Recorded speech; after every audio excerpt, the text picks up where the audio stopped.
2008. Ini saya akan mengomentari desain grafis dengan konsep dasar dan prinsip dasar desain grafis. Alangkah baiknya kita berdoa dahulu sebelum mulai mata pelajaran ini. Berdoa saya masing-masing mulai. Selesai. Baik, di sini saya akan membawa materi pertama, pengertian desain grafis. Pengertian desain grafis ini bersifat menggabungkan elemen seperti teks, warna, gambar, dan yang lainnya untuk menghasilkan komunikasi yang efektif dalam berbagai media. Tujuan desain grafis adalah menciptakan komunikasi yang jelas, menarik, dan bermakna untuk berbagai jenis objek. Penjajaran utama dalam berbagai platform seperti media cetak, digital, branding, iklan, hingga media sosial untuk menyampaikan pesan secara jelas dan struktur. Sini yang kedua adalah konsep fungsi desain grafis. Komunikasi visual, efektivitas komunikasi desain grafis berperan dalam menyampaikan pesan secara cepat melalui elemen visual yang menarik. Terus menggunakan elemen visual, kombinasi warna, gambar, dan tipografi memudahkan audiens memahami informasi yang disampaikan. Yang ketiga adalah desain grafis digunakan pada poster, brosur, iklan, dan media digital untuk memastikan kesan dan diterima. Yang ketiga adalah estetika. Peningkatan daya tarik media, desain grafis membantu menciptakan keindahan melalui pemilihan warna, harmonis, dan elemen visual yang estetis. Terus ada nilai visual dalam komunikasi. Elemen seperti struktur, bentuk geometris, dan ruang negatif digunakan untuk memberikan kesan yang menarik. Terus ada komunikasi setiap karya. Desain grafis yang estetis menonjolkan kreativitas dalam setiap proyek, menjadikan lebih berkesan dan lebih bagi audiens. Terus yang ketiga kita masuk ke unsur-unsur desain grafis. Yang pertama adalah garis atau line. Membangun garis atau line membangun visual. Garis membantu membatasi ruang menciptakan struktur yang jelas dalam desain. Menonjolkan gerakan, penggunaan garis dapat menciptakan ilusi dinamika atau arah dalam karya visual. Terus ada mengarahkan perhatian. Garis digunakan sebagai alat untuk membimbing mata audiens ke elemen penting dalam desain. Terus ada bentuk atau bentuk. Pertama adalah memberikan identitas visual. Bentuk geometris seperti lingkaran, persegi, atau pola organik menciptakan karakter unik dalam desain.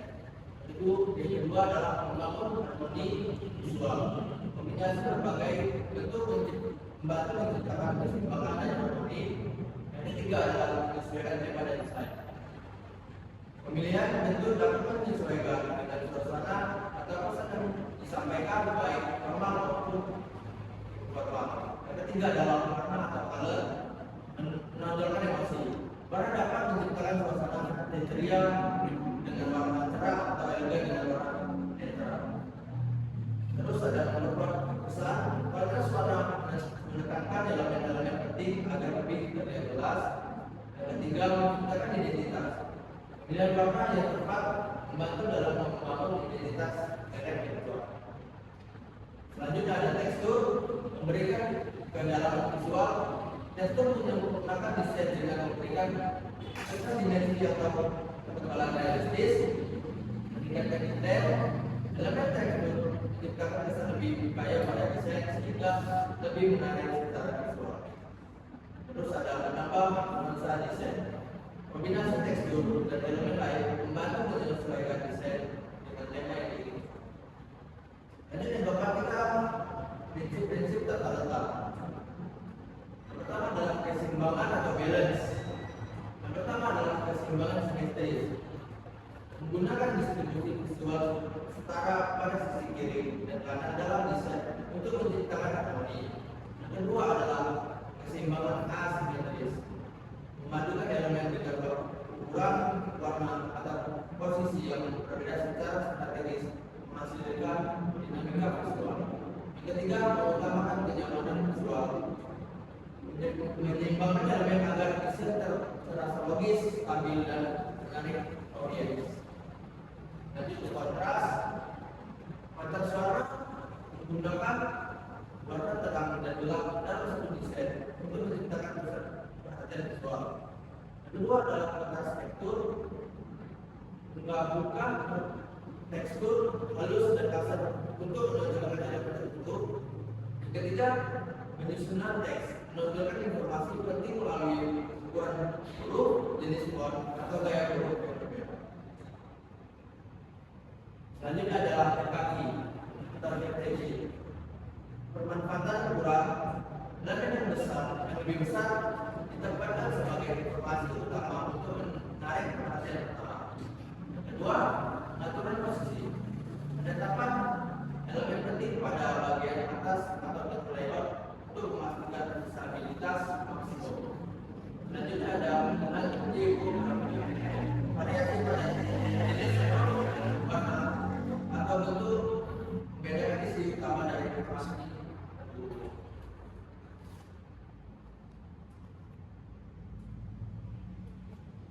Selanjutnya proses kreatif desain atau grafis. Yang pertama adalah membangun pesan utama untuk komunikasi visual efektif dengan fokus menyampaikan informasi melalui kombinasi elemen visual secara jelas dan menarik. Yang kedua adalah mengidentifikasi tujuan spesifik desain seperti branding, iklan, atau kampanye sosial agar tetap relevan dengan konteks kebutuhan objek. Yang ketiga, mengembangkan konsep kreatif yang memiliki dampak kuat dengan mempertimbangkan elemen seperti teks, warna, atau gambar untuk mendukung pesan utama. Selanjutnya ada sketsa, mengembangkan layout awal desain berdasarkan pada unsur-unsur seperti garis, bentuk, dan ruang untuk menciptakan komposisi harmonis. Coba berbagai literasi desain dengan pendekatan sketsa manual untuk mengeksplorasi kreativitas tanpa batas perangkat digital. Melibatkan proses brainstorming visual bersama tim untuk memastikan elemen desain memenuhi tujuan dan prinsip tertentu. Selanjutnya ada evaluasi. Memastikan desain memenuhi prinsip tata letak seperti keseimbangan, kontras, kesatuan, dan penekanan sehingga menarik bagi audiens. Yang kedua, memerlukan umpan balik dari tim atau audiens target untuk mempertimbangkan revisi jika diperlukan demi meningkatkan efektivitas pada desain. Yang ketiga adalah memeriksa setiap elemen grafis untuk memastikan desain sesuai dengan tujuan komunikasi visual serta estetika dan visual. Selanjutnya kita sudah keenam adalah hubungan tata letak dan efektivitas pada pesan. Tata letak yang jelas mempermudah audiens memahami informasi melalui struktur yang terorganisir. Tata letak yang baik memastikan setiap elemen seperti teks dan gambar ditempatkan secara strategis hingga pesan menjadi lebih jelas. Terus tata letak yang struktur membantu mengatasi kebingungan audiens dengan memprioritaskan keterbatasan baik untuk media cetak maupun digital. Dalam desain grafis, ruang kosong digunakan untuk mengarah perhatian audiens pada elemen utama tanpa membuat para desain tersesat. Yang kaki visual. Yang pertama adalah menonjolkan informasi penting terlebih dahulu agar audiens fokus pada pesan utama. Hal ini dilakukan dengan teknik seperti penggunaan ukuran font yang lebih berbeda atau kontras lebih tinggi. Kedua adalah penempatan elemen berdasarkan urutan prioritas. Visual membantu audiens memahami isi pesan dengan lebih cepat dan efektif. Yang ketiga, edit visual berfungsi sebagai panduan visual audiens, memastikan mereka menangkap pesan penting sebelum beralih ke elemen lain. Selanjutnya yang ketujuh adalah tantangan dalam desain grafis. Yang pertama adalah takut halaman kosong. Cara kita mengatasi rasa takut untuk memulai halaman kosong adalah hal penting dalam proses kreatif. Jadi kita harus kreatif sebelum memulai desain. Menyusun identitas yang lebih jelas dan membuat sketsa kasar dapat membantu memecahkan kebuntuan awal dalam desain grafis. Selanjutnya adalah penyusunan struktur. Dengan referensi visual seperti warna dan gaya desain dapat menginspirasi dan mendorong langkah Yang ketiga adalah penerapan prinsip tata letak seperti keseimbangan dan kesatuan dapat membantu seseorang sehingga merasa lebih percaya diri saat berbuat hal.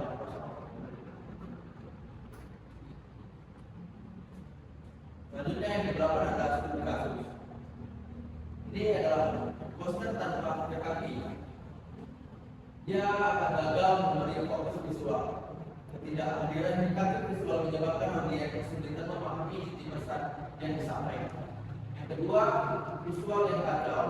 Elemen desain terlihat tidak terorganisir sehingga mengurangi efektivitas komunikasi pada pesan.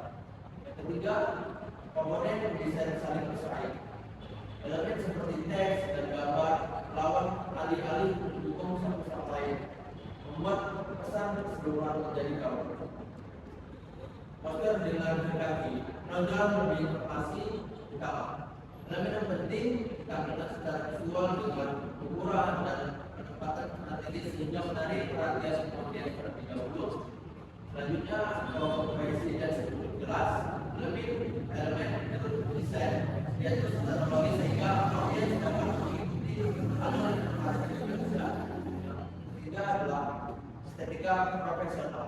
Teknik visual tidak hanya membuat pesan lebih terfokus, tetapi juga meningkatkan daya tarik visual keseluruhan poster. Baik, di sini saya akan membacakan kesimpulan dari materi kita ini. Yang pertama adalah desain grafis adalah seni praktik menggabungkan teks, gambar, warna, dan elemen visual lainnya untuk menyampaikan pesan yang efektif. Kedua adalah tujuan utama dari desain grafis adalah menciptakan komunikasi visual secara jelas, menarik, dan bermakna, serta mendukung berbagai kebutuhan industri kreativitas. Yang ketiga adalah sebagai fondasi komunikasi visual modern, desain grafis memanfaatkan kreativitas teknologi untuk menghasilkan solusi visual yang bermanfaat dengan perkembangan zaman. Baik, di sini ada 3 soal yang akan dijawab melalui Google Classroom. Dan dengan ini jam 10 malam di hari ini, mungkin cukup sekian dari Bapak.